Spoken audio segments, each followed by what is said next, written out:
Breaking news చూస్తున్నాం. Hero Raj Tarun కి big relief దొరికింది. నార్సింగి కేసులో ముందస్తు బెయిల్ మంజూరు చేస్తూ హైకోర్టు ఆదేశాలు జారీ చేసింది. అయితే లావణ్య వేసిన కేసులో హైకోర్టు ఈ ఆదేశాలు జారీ చేసింది. లావణ్యతో పెళ్లి జరిగినట్టు ఆధారాలు లేవంది హైకోర్టు.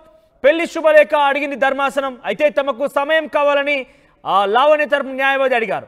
గతంలో లావణ్య ట్రాక్ రికార్డు సరిగ్గా లేదని రాజ్ తరపున న్యాయవాది ఆరోపణలు వినిపించారు అక్కడ. అయితే హీరో రాజ్ తరుణ్ కి 30కి పైగా సినిమాలు చేశాడంటున్నారు రాజ్ తరపు న్యాయవాది. ఇక ఆధారం లేకుండా కేసు నమోదు చేశారంటూ ఆ న్యాయవాది చెప్పుకొచ్చారు. లావణ్య ఆరోపణలపై ఆధారం లేవన్న కారణంగా రాజ్ తరుణ్ కి బెయిల్ మంజూరు చేస్తూ హైకోర్టు నిర్ణయం తీసుకుంది. అయితే పెళ్లి కార్డు అడిగింది హైకోర్టు ధర్మాసనం. కానీ పెళ్లి కార్డు కోసం తమకు సమయం కావాలంటూ రాజ్ తరుణ్ లావణ్య తరపున లాయర్ చెప్పడంతో ఈ కేసు వీగిపోయినట్టు చాలా స్పష్టంగా అర్థమవుతోంది. అయితే ఇద్దరి మధ్య కొన్ని ఆరోపణలు కూడా జరిగాయి. ఆ తర్వాత రాజ్ తరుణ్కి బెయిల్ మంజూరు చేస్తూ హైకోర్టు నిర్ణయం తీసుకుంది. దీనికి సంబంధించి మరింత తాజా సమాచారం ప్రతినిధి పెట్రిషియా అందిస్తారు. పెట్రిషియా, సో ముందస్తు బెయిల్ కోసం రాజ్ తరుణ్ హైకోర్టును ఆశ్రయించాడు. అనుకున్న విధంగానే బిగ్ రిలీఫ్ దొరికింది. ముఖ్యంగా లావణ్య వేసినటువంటి కేసులో తమ ఇద్దరికి పెళ్ళయింది, నన్ను మోసం చేశాడు, అబార్షన్, రకరకాల ఆరోపణలు చేసింది. ముఖ్యంగా ఆ పెళ్లి కార్డు అడిగినప్పుడు ధర్మాసనం పెళ్లి కార్డు చూపించలేకపోయింది. ఇప్పటివరకు మీడియాలో కూడా ఎక్కడ తన వివాహం జరిగినట్టుగా ఆధారాలు, ఫోటోలు కానివ్వండి, లేకుంటే పెళ్లి కార్డు ఎక్కడ చూపించలేదు. అఫ్కోర్స్ అక్కడ ధర్మాసనం అడిగినప్పుడు కూడా చూపించకపోయేసరికి బెయిల్ వచ్చింది. సో లావణ్య దగ్గర ఇంకేమైనా ఆధారాలు ఉన్నాయా, కేవన్నీ కూడా ఆరోపణలుగానే భావించాలా? హీరో రాజ్ తరుణ్ కి ఏదైతే బిగ్ రిలీఫ్స్ అని చెప్పొచ్చు. నార్సింగ్ కేసులో ముందస్తు బెయిల్ అయితే మంజూరు చేశారు. ఏదైతే యాంటిసిపేటరీ బెయిల్ అయితే మంజూరు చేయడం అయితే జరిగింది. ఒకవైపు అయితే హైకోర్టులో మాత్రం పెళ్లి శుభలేఖ అయితే అడగడం అయితే జరిగింది.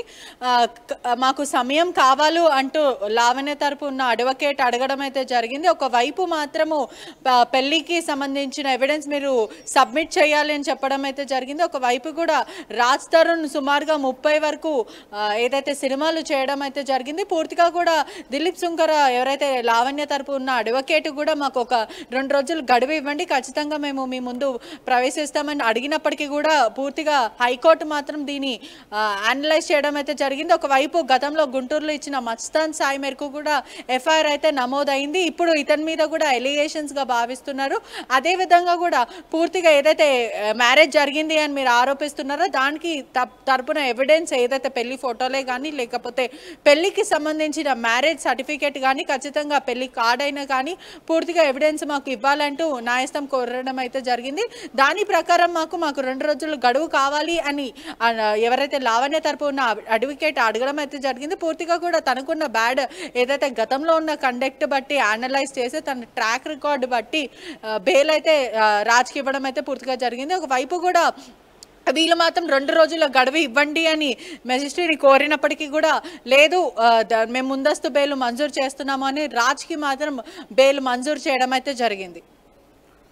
సో అంటే ఆధార్ అడిగినప్పటికీ అప్పుడు చాలాసార్లు ఆర్టీవీ కావచ్చు, ఇంటర్వ్యూలో మనతో పాటు ఉన్నప్పుడు కావచ్చు, ఇతర మీడియా సంస్థలు కూడా చాలా వరకు కూడా లావణ్య చేసిన ఆరోపణల విషయంలో ముఖ్యంగా పెళ్లికి సంబంధించిన విషయాల్లో ఆధార్ అడగడం జరిగింది. చాలా వరకు కూడా ఆమె చూపిస్తాను, కోర్టులో సమర్పిస్తా, కోర్టులో ఉన్నాయి, కోర్టులో సమర్పిస్తా అంటూ కూడా ఆవిడ చెప్పుకొచ్చింది. కానీ ఈరోజు ఏకంగా కోర్టు అడిగినా కూడా ప్రవేశపెట్టలేకపోయిందని అంటే అదంతా కూడా అవాస్తవం, ఆరోపణగానే భావించాలా? ఎస్, ఒకవైపు మాత్రము రాజ్కి సంబంధించిన లాయర్ మాత్రం గట్టిగా వాదనలు వినిపిస్తున్నారు. ఇరు వర్గాల 2 వైపులు కూడా గట్టిగా ఈరోజు మాత్రం వాదనలు వినిపించారని కూడా పూర్తిగా తెలుస్తుంది. మరి ఇవాళ మాత్రము ఏదైతే మెజిస్ట్రేట్ అడిగినప్పుడు మీరు ఖచ్చితంగా మ్యారేజ్ అయిందని ఏదైనా ఎవిడెన్స్ ప్రూవ్ చేయండి అని అడిగినప్పుడు ఏదైతే లాయర్ మాత్రం 2 రోజుల గడువు కావాలి ఖచ్చితంగా అని కోరడం అయితే జరిగింది. దీనికి మాత్రం కోర్టు అంగీకారం అయితే చేయలేదు. పూర్తిగా కూడా బెయిల్ అయితే మంజూరు చేస్తున్నామని కోర్టు చెప్పడం అయితే జరిగింది. అంటే మళ్ళీ వచ్చే వాదనలో ఇంకా ఎటువంటి వాదనలు వినిపిస్తారు, అదేవిధంగా ఎటువంటి ప్రూఫ్స్ వీళ్ళు సబ్మిట్ చేస్తారని ఉత్కంఠగా మారిందని కూడా పూర్తిగా చెప్పాలి. అంటే పెట్రిషియా, గతంలో లావణ్య చాలాసార్లు కూడా నేను కోర్టుకు సమర్పిస్తాను, పూర్తి ఆధారాలు ఉన్నాయి, అబార్షన్కి సంబంధించిన ఆధారాలు కూడా ఉన్నాయి, పెళ్లికి సంబంధించిన ఫోటో సెల్ఫీస్ తీసుకున్నామంటే చెప్పింది, చాలా ఆరోపణలు చేసింది. కానీ ఈరోజు ఏకంగా ధర్మాసనం అడిగినా కూడా అవి ప్రొవైడ్ చేయలేకపోయిందనంటే తదుపరి వాదనలు ఉన్నా కూడా ఆవిడ ఏ రకంగా తీసుకొచ్చే అవకాశం ఉంది?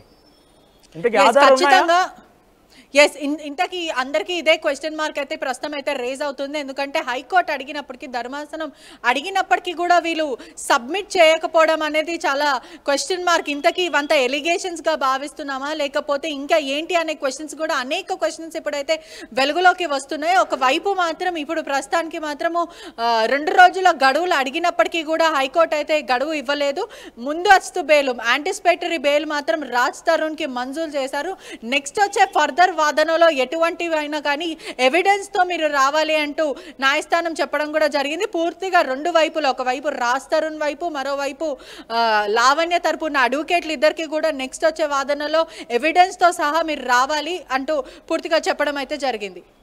రైట్ పెట్రిషియా, సో మొత్తం మీద లావణ్య చేసిన ఆరోపణలు ఈరోజు ఏకంగా ధర్మాసనం ఆధారడినప్పుడు ఒక్కటి కూడా సమర్పించలేకపోయింది. ముఖ్యంగా ధర్మాసనం రేస్ చేసిన ఒకే ఒక అంశం, మీకు కనుక నిజంగానే పెళ్లి అయి ఉంటే వెడ్డింగ్ కార్డ్ అడిగింది, వెడ్డింగ్ కార్డ్ చూపించలేకపోయింది లావణ్య. అయితే ముఖ్యంగా రాజ్ తరుణ్ తరపున న్యాయవాది ఎవరైతే అక్కడ వాదనలు వినిపించారో ఆయన చాలా స్పష్టంగా చెప్పారు, రాజ్ తరుణ్ 30 సినిమాలకు పైగా యాక్ట్ చేశారు, చాలా మంచి పేరుంది, కావాలనే తన పేరు చెడగొట్టేందుకే లావణ్య పలు ఆరోపణలు చేస్తుంది, ఎటువంటి ఆధారాలు కూడా లేవంటాయని చెప్పారు. అయితే రాజ్ తరుణ్ తరపున న్యాయవాది వాదించిన వాదనలకు ధర్మాసనం అంగీకరించి రాజ్ తరుణ్కి ముందస్తు బెయిల్ మంజూరు చేసింది. గతంలో ఈ కేసు లావణ్య నార్సింగి పోలీసులకు ఫిర్యాదు చేసినటువంటి కేసులో ప్రస్తుతం రాజ్ తరుణ్కి ఒక బిగ్ రిలీఫ్ దొరికింది. అయితే ఇక్కడ మరొక అంశం, నిజంగానే రాజ్ తరుణ్ మీద ఆరోపణలు చేసిన విషయంలో లావణ్య దగ్గర ఆధారాలు ఉన్నాయా?